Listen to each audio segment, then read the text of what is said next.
Muy buenas tardes, maestros. Este, muy buena Buenas tarde, tardes, maestra.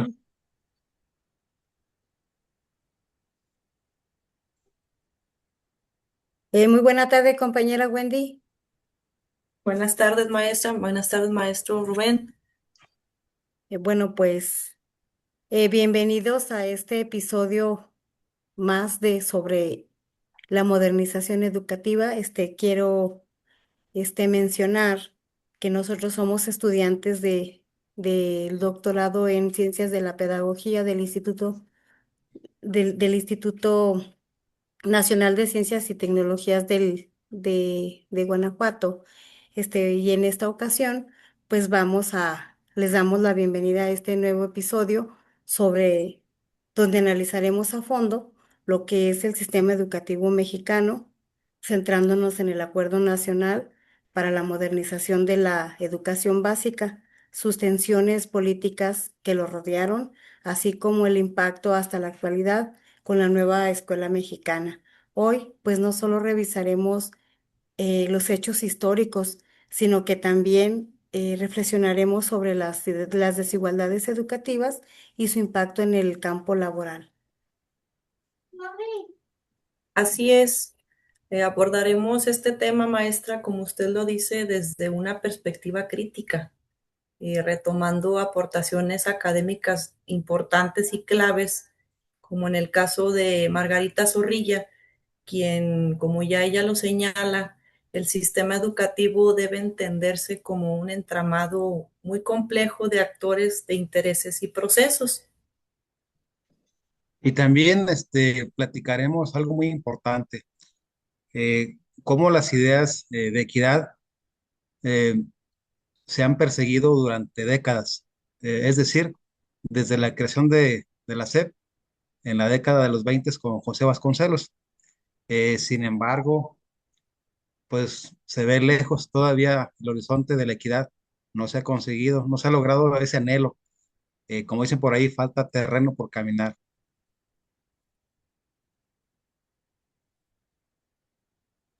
Así es, maestro. Bueno, pues comenzando, creo que primero analizaremos lo que fueron los antecedentes de este acuerdo. Entonces, ¿cuál fue su importancia, maestra Wendy? Bueno, el ANMED que fue firmado en 1992 creo que marcó un punto de quiebre. Y vuelvo a mencionar a Zorrilla, en donde el ANMED no fue un evento aislado, sino que fue el que detonó un proceso dentro de la reforma del Estado. Y pues esto causó o marcó un tránsito del Estado que administraba a un Estado que regulaba, que en su conjunto pues buscaba descentralizar el sistema educativo, transfiriendo responsabilidades del gobierno federal a los estados. Y pues también impulsó otros cambios como los cambios curriculares y cambios administrativos. Yo considero que, sin embargo, pues este proceso no fue solo técnico, sino que ya implicó otras reconfiguraciones del sistema educativo. Pero también tenemos que mencionar que esa descentralización no fue real. Eh, mm, Lamentablemente generó pues nuevas desigualdades, porque no todos los estados tenían las mismas capacidades. Este, Aquí podemos ver una de las primeras contradicciones del sistema educativo.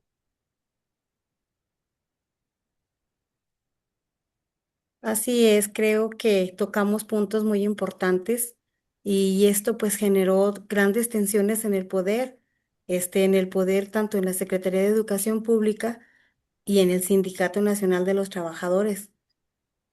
Así que, pues por tal motivo, creo que uno de los puntos más importantes del Acuerdo Nacional para la Modernización de la Educación Básica, pues fue la relación entre el Estado y el sindicato docente. Generó grandes inconformidades en el magisterio y actualmente seguimos con esas inconformidades. Exacto, maestra. El Sindicato Nacional de Trabajadores de la Educación como bien lo menciona usted, jugó un papel muy importante, un papel central, ya que pues en ese entonces el sindicato tenía ese papel tan importante que cuando en una escuela, por ejemplo, los maestros querían tomar decisiones por su cuenta, la dirección quería seguir teniendo el control. Entonces, el acuerdo fue básicamente una negociación, que por un lado el gobierno quería mantener pues el control y por el otro lado los maestros estaban buscando más libertad para decidir tanto cómo enseñar hasta cómo organizarse. Y pues la negociación del acuerdo reflejó esa tensión tan constante entre lo que era lo político y la que era la autonomía educativa. Pues estas tensiones pueden entenderse como lo que algunos autores le llaman las antinomias del sistema educativo. Eh, para ejemplificar, perdón, un poquito esto más, vemos que el sistema educativo mexicano se debate en un discurso entre lo que tiene que ver con la centralización, todo el poder al Estado en los planes de estudio, eh, las evaluaciones, el diseño de evaluaciones estandarizadas y por otro lado, esa necesidad de una autonomía real en las entidades. Esto pues nos deja ver que el sistema educativo no logra resolver del todo sus contradicciones internas, que son muy visibles, pues.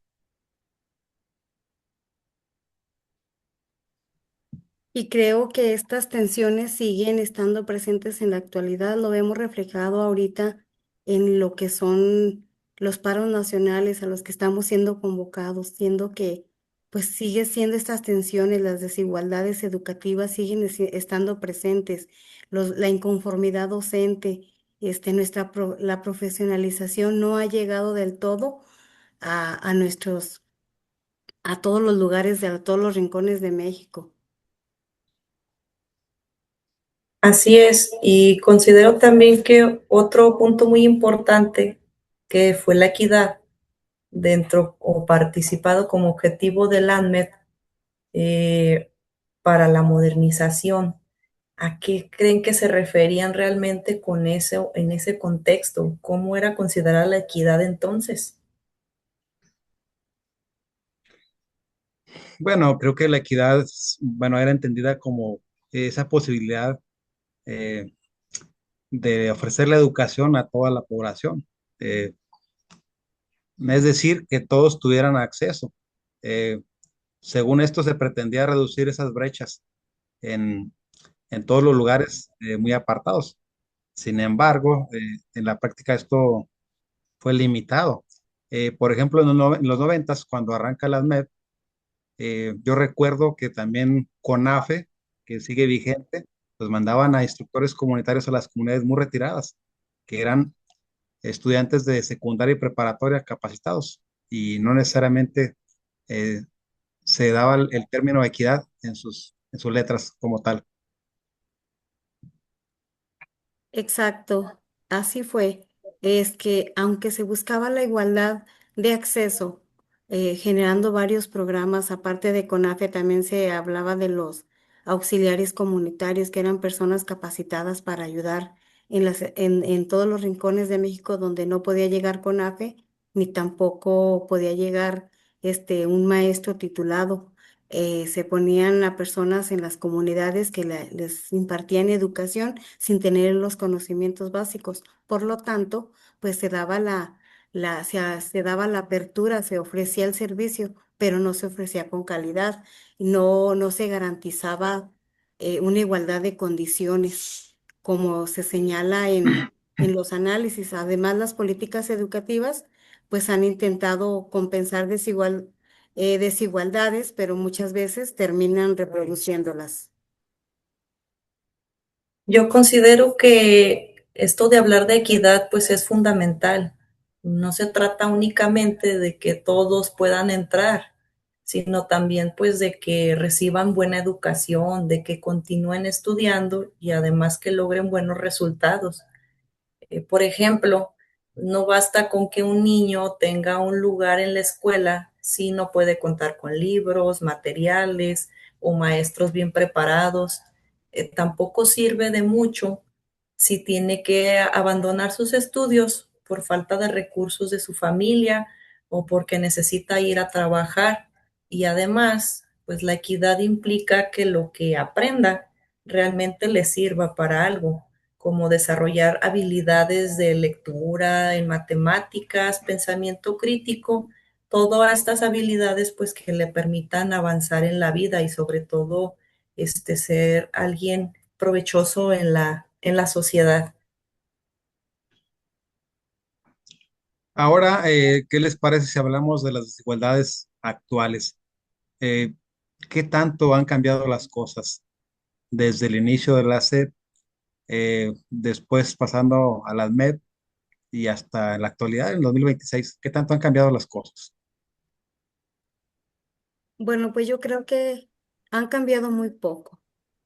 Creo que en lo que ya mencionamos en apertura, sí ha logrado cambiar, pero sin embargo en calidad no.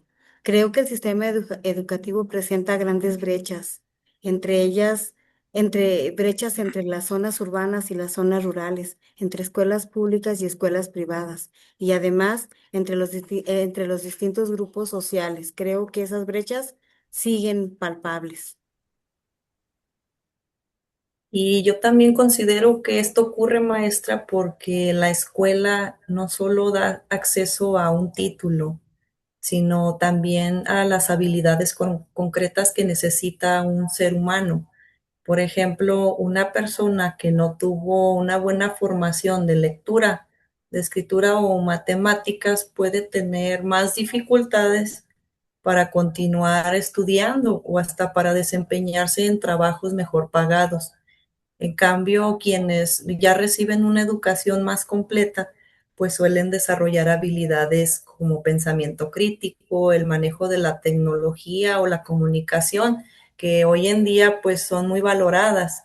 Y pues además de esto, estas diferencias pues suelen acumularse porque cuando alguien abandona la escuela antes de tiempo, pues tiene menos posibilidades de acceder a la capacitación o a otros estudios y pues lo que esto hace es que limita aún más sus opciones laborales. Entonces, esto puede llevar a que las personas tengan empleos informales o inestables y por ende, pues los bajos ingresos y pues todo esto va perpetuando la desigualdad de generación en generación.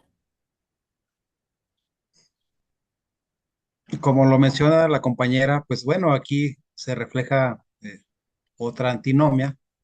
Eh, pues la educación, al ser presentada como una forma de movilidad social para que puedan conseguir empleos, pues en muchas veces, ocasiones, reproducen la desigualdad.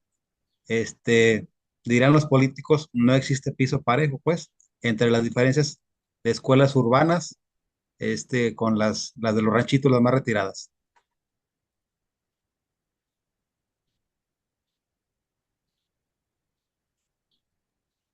Entonces, ¿la educación está cumpliendo su promesa? Pues yo considero que la está cumpliendo, pero parcialmente, pero está muy limitada por los factores tan amplios y tan estructurales como ya lo hemos mencionado anteriormente, y también pues como la pobreza y la desigualdad económica que influyen mucho en este sentido. Y pues yo creo que esto significa que aunque existan muchas políticas educativas que se busca que estén orientadas a mejorar la equidad, pues muchas veces no son suficientes porque la realidad del país es mucho más crítica y profunda. Pues, por ejemplo, hay estudiantes que aunque tienen el acceso a la escuela, pues enfrentan problemas como la falta de una alimentación adecuada. Algunos otros hemos visto que tienen necesidad de trabajar desde jóvenes o incluso la ausencia porque tienen que apoyar en casa. Todo esto pues afecta muy directamente al aprendizaje y a la permanencia. Y además, pues las escuelas en los contextos más vulnerables, pues suelen tener menos recursos, menos infraestructura. Los docentes también, pues es más limitado el cubrir toda la plantilla, ¿no? De docentes y todo reduce la calidad educativa. Entonces, pues la educación está intentando salir a flote después de compensar todas esas desigualdades que creo yo que termina reflejándose en no obtener los resultados que se plantean. Y por eso, pues mejorar la equidad educativa no depende solo del sistema escolar, sino depende más allá arriba de las políticas económicas y políticas sociales más amplias que hagan o reduzcan esas brechas de la pobreza y que generen condiciones pues más justas para todos. ¿Qué les parece que les lance una preguntita? Ustedes ahorita, con lo que ya llevan de experiencia con la nueva escuela mexicana, hasta ahorita, eh, ¿cómo se retoma la equidad en la nueva escuela mexicana? ¿Cómo lo han vivido en estos días, perdón, en estos años que llevamos aplicando la nueva escuela mexicana? Bueno, pues yo creo que la equidad le han dado un enfoque eh, más inclusivo. Tiene está incluyendo a niños con diferentes capacidades cognitivas en el sistema educativo. Ha sido más humanista y más comunitaria desde el momento en que nos está planteando una nueva forma de trabajo que es por proyectos. Creo que nos da, desde que le da la libertad al maestro para que tenga la libertad de escoger, de buscar de acuerdo a las necesidades de sus alumnos, creo que de ahí se puede dar la equidad con mayor fuerza, pero tiene un enfoque pues más social. Yo considero que, sin embargo, todavía pues hay que preguntarnos si realmente ha existido un cambio, ¿no? O todavía seguimos solo en el discurso.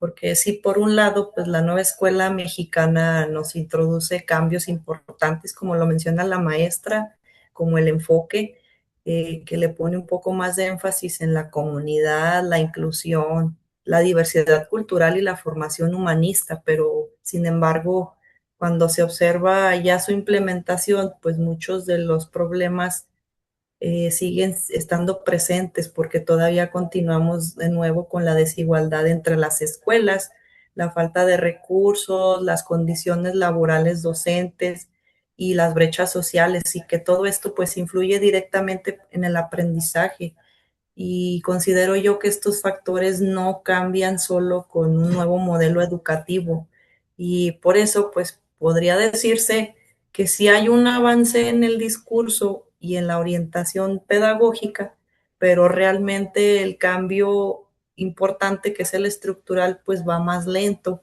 y va más limitado y creo que la propuesta es buena y apunta a una transformación profunda, pero todavía tenemos que enfrentarnos a muchos obstáculos que en muchos casos hacen que el cambio se quede todavía en la intención más que en una realidad en las escuelas. Exacto, maestra, porque como señalan algunos autores, como Carlos Ornelas, él menciona que el sistema educativo sigue siendo un ente vivo, es decir, que tiene un movimiento pues, constante, fuerte, digámoslo así, pero todas las partes tenemos que hablar de ellas, las políticas educativas, los procesos, los sujetos, la actualización de los maestros y todas esas partes tienen constantes cambios, lo que implica que para hacer un cambio profundo se necesita que todas esas partes cambien al mismo tiempo. Esas dimensiones se pueden llamar así, lo que resulta muy complejo, porque a veces unas cosas cambian y otras siguen igual. Ahí resulta lo importante de la complejidad, que lo veamos en ese sentido. Así es, maestro, totalmente de acuerdo con su aportación. Creo pues que hemos llegado al cierre de esta charla y me gustaría que pues que cada uno de nosotros compartiera una reflexión final. Adelante, Bueno, maestro. pues a mí me gustaría mencionar sobre el ANMED que creo que marcó el inicio de una transformación importante de nuestro sistema educativo mexicano, que a partir de este acuerdo pues se impulsaron muchos cambios, tales como la descentralización, que fue el traslado de responsabilidades educativas del gobierno federal a los estados, con una intención buena de hacer pues más eficiente la gestión y atender mejor pues las necesidades locales. Y sin embargo, aunque estas medidas pues han representado un avance en lo administrativo y en la de organización, todavía no logran resolver problemas de fondo. Y pues en particular, creo que la equidad siguió siendo un reto, ya que pues las diferentes regiones y los contextos sociales, así como las condiciones económicas, pues van a continuar influyendo en el acceso, en la calidad y en la permanencia a la educación. También es importante mencionar las tensiones entre el Estado y el sindicato, que en este punto yo digo que han sido obstáculos. Y también hay que mencionar las contradicciones que el mismo sistema educativo va generando. Y todo esto, pues bueno, siguen vigentes. Pues la educación en México continúa siendo un espacio de disputa entre el CENTE y pues el gobierno por el otro lado. Una disputa y propaganda política, porque cuando andan en campaña dicen que van a mejorar toda la educación. Promesas de políticos que por ahí los vemos en cada vez que andan en campaña. Así es, también creo que además las desigualdades educativas siguen impactando directamente en el campo laboral, limitando la movilidad social. La reforma educativa ha empujado a que la labor docente sea más profesional, más estructurada y evaluada, pero también ha generado nuevas exigencias que han cambiado la experiencia laboral de los maestros. Me gustaría a mí agregar también que, aunque la nueva escuela mexicana retoma el discurso de la equidad, todavía está siendo un reto para llevarlo a la práctica de una manera efectiva. Por ejemplo, muchos docentes aún enfrentan pues grupos numerosos, la falta de materiales o poca capacitación para poder atender contextos diversos. Entonces, considero que el reto no es solo mantener el discurso de la equidad, sino también traducirlo en acciones ya más concretas, como mejorar la estructura escolar, fortalecer la formación docente o asignar recursos de manera más justa. Y pues solo así considero yo que la equidad puede pasar de ser una intención a ser ya una realidad en las escuelas y en las aulas. Así es, compañera. Lo que sí es que no podemos negar que el sistema educativo mexicano pues, ha ido cambiando a lo largo de las décadas, pero no necesariamente ha resuelto sus problemas que ha traído arrastrando durante todo el tiempo, lo que podemos llamar sus problemas de fondo. Y pues bueno, la equidad sigue siendo una meta, por así decirlo, en construcción.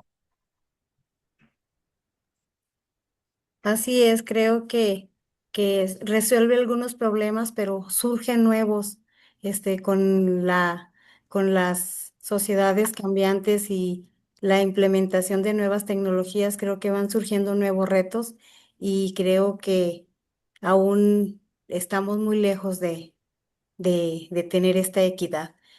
Bueno, pues hemos llegado a a nuestro punto final y pues creo yo que el ámbito educativo, pues, al igual que otros ámbitos, pues están sujetos a grandes reformas, reformas que van marcando aspectos positivos o negativos y por lo tanto, pues estarán sujetos a diversos puntos de vista que nos ayudarán a analizarlos, a investigarlos y a comprenderlos mejor para llegar a mejores resultados, a mejores respuestas. Y pues bueno, es así como terminamos esta charla agradeciendo de antemano a la maestra Wendy, al maestro Rubén, por sus grandes aportaciones tan valiosas sobre este tema.